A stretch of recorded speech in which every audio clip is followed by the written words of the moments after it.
ትሕትናን የመሰለ ቅድስና በምድር ላይ ተገኝቶ አያውቅም ነው የምላቸው። ሰይጣንን ፈጥፍጦ የሚጥለው ይሄ ነው። እና ትሕትናን አሁን ይቅርታ ጠይቁ ስንባል እኮ እንዴ ያስቀየመኝ እሱ ምን ጨነቀ ብዬ ትዕቢት እኮ ነው። ይሄ አዳም በደለ፣ ይቅርታን ይዞ የመጣ ማን ነው? ክርስቶስ። አዲያ በዚህ እንደምናሸንፈው ስለሚያውቅ እንዴ ነው ከሆነም እሺ ይቅርታ ልጠይቅ ካለ ና በሉት፣ እሺ ይምጣ፣ እኔ ምን አደርጋለሁ ይላል ማለት ነው። ይሄ ትዕቢት። እኛ በድለን እሱ መጥቶ እኮ ነው ይቅርታ እኮ እንድናገኝ ያደረገን። ተከትሎ መጥቶ እስከ ቤታችን ሀጉድጓድ ድረስ ነው እንጂ የተከተለን። ባገኘውን ጊዜ ተፈሥሒ እግዝእትየ ቅድስት ድንግል ማርያም ዘወፃእምኔኪ አብይ ኖላዊ ኄር ዘበአማን ዘሐሰሶ ለበግ ግዱፍ ወሶበ ረከቦ ጾሮ ዲበ መትከፍቱ። ገደል ድረስ ሄዶ እንደሚፈልግ እረኛ ሄዶ አግኝቶ በትከሻው ተሸከመ። አዳምን የፈለገው እንዲያርጎ ነው።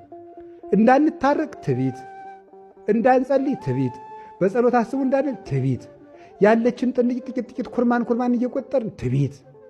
እንዲው ወይም ምን ቆይ ኋላ እነግራቸዋለሁ።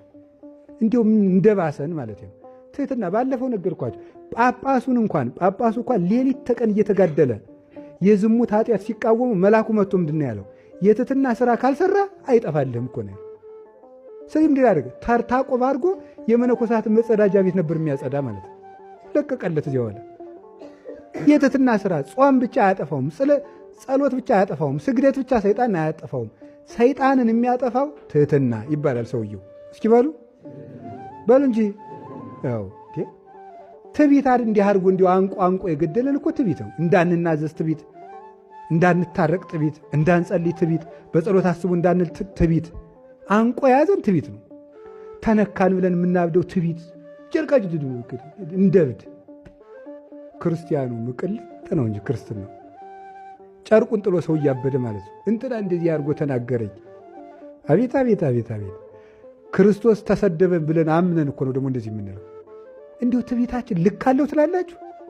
ኧረ ይገርማል። እንዲሁ ደግሞ እያወቅነው እኮ ነው። ውስጣችን እያወቅነው እኮ ነው። ውስጣችን እያወቅነው ቢሆንስ ምንድን ነው? ቢሆንስ ነንም እንዲሁ ብንል ምን አለ? እንዲሁ ነኝ ብንል እንዲሁ እግዚአብሔር ልብ ይስጠን።